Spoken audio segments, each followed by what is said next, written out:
Welcome back to the Late Toy Show. I'm Alan, and today I am featuring the Marvel Legends Surtur. I made a few mods on Surtur, reused Dio pieces and effects, made new ones exclusively for this figure, and had a lot of fun with it. So let's get to it, cause Ragnarok has already begun.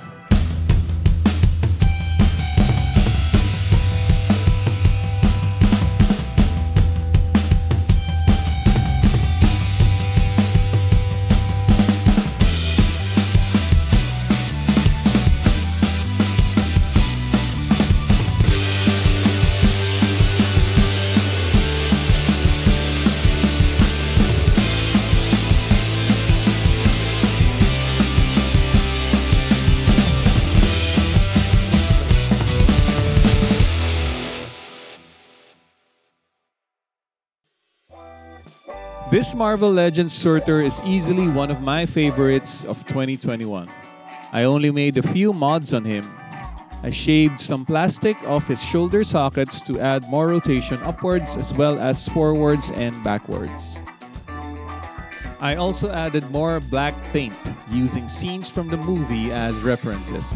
You have made a grave mistake, Odin's son. I wanted to recreate the flame-throwing scene, so I built a two-part flame beam and deflected flame.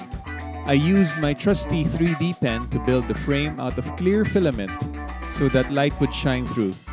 At first, I planned to cover it with hot glue and paint it red and yellow, but I got lazy and I figured out that gluing orange cellophane was so much easier.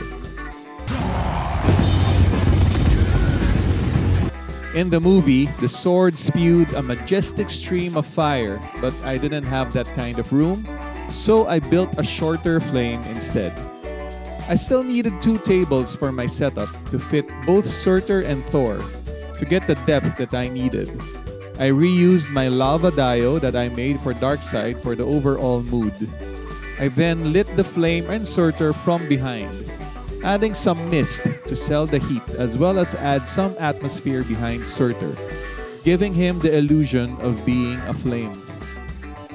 To take advantage of Surtur's size, he is more than 12 inches tall if you include his horns, I mostly used my trusty 50mm lens and had Thor as close to him as possible to sell their size difference.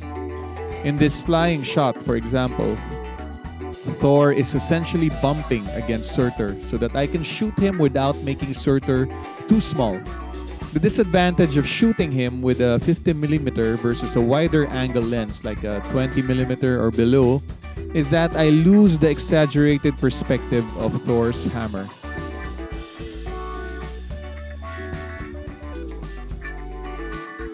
For this shot, I reused my lightning effect from episode 1. I tested this pose first if Thor would balance on Surtur, while Surtur leans on a wire stand. For these 2 forced perspective shots, I used a macro extender on my 50mm lens so that I can get up close to Surtur's face and really make him fill the frame. I then cranked the f-stop to maximum. My lens only went up to f22 to get Hela as sharp as possible.